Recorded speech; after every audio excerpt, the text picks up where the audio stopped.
கிறிஸ்தலால் இன்றைய காலை மன்னா ஆச்சரியப்படத்தக்க ஒரு வேண்டுகோள். அவன் இயேசுவை நோக்கி, ஆண்டவரே, நீர் உம்முடைய ராஜ்யத்தில் வரும்போது அடியேனை நினைத்தருளும் என்றான். இயேசு அவனை நோக்கி, இன்றைக்கு நீ என்னுடனே கூட பரதீசில் இருப்பாய் என்று மெய்யாகவே உனக்கு சொல்லுகிறேன் என்றார். லூக்கா 23:42-43. கர்த்தராகிய இயேசு கிறிஸ்துவின் ஊழியம் உச்சக்கட்டத்தில் இருந்தபோது அநேகர் அவரை விசுவாசித்தனர். அப்பத்தையும் மீனையும் பெருகச் செய்தல், பலவிதமான வியாதிகளோடும் நோய்களோடும் வந்தவர்களை சுகமாக்குதல், மரித்தோரை உயிரோடு எழுப்புதல் போன்ற அவருடைய அநேக அற்புதங்களை அவர்கள் பார்த்தார்கள்.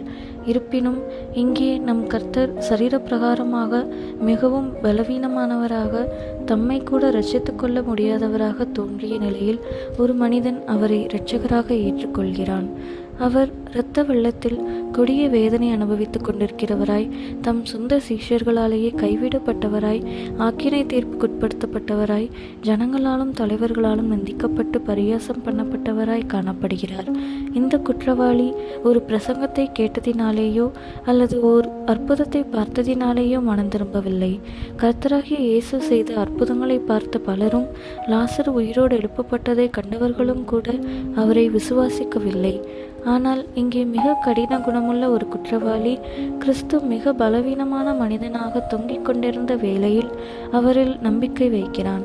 பலரும் பொருளாதார தேவைகளுக்காக, ஆகாரத்திற்காகவும் சுகத்திற்காகவும், பொல்லாத ஆவிகளிலிருந்து விடுதலை பெற்றுக்கொள்வதற்காகவும் மற்றும் பற்பல பிரச்சனைகளிலிருந்து விடுதலை பெற்றுக்கொள்ளும்படியாகவும் கர்த்தராகிய இயேசுவிடம் வந்தார்கள்.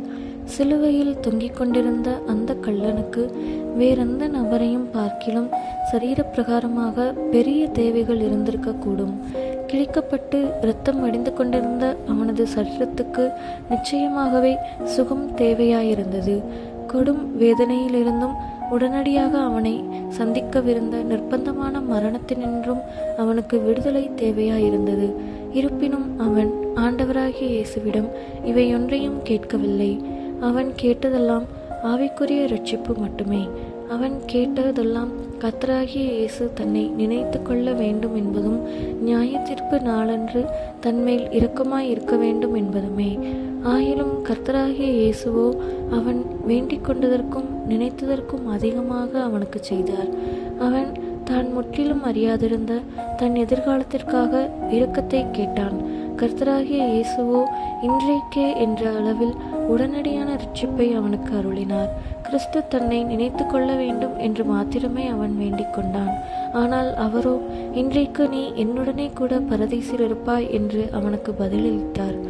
அன்பார்ந்த தேவ பிள்ளையே, தனது தவறுதலுக்காக மனஸ்தாபப்பட்டு மனம் திரும்பிய அந்த கள்ளனைப் போல நீர் நித்தியமான விலை மதிப்புள்ளவைகளுக்காக ஜெபித்து அவற்றையே நாடி தேடுவீராகில், நீர் வேண்டிக் கொள்கிறதற்கும் நினைக்கிறதற்கும் அதிகமாக நம் கர்த்தர் உமக்கு செய்தருளுவார்.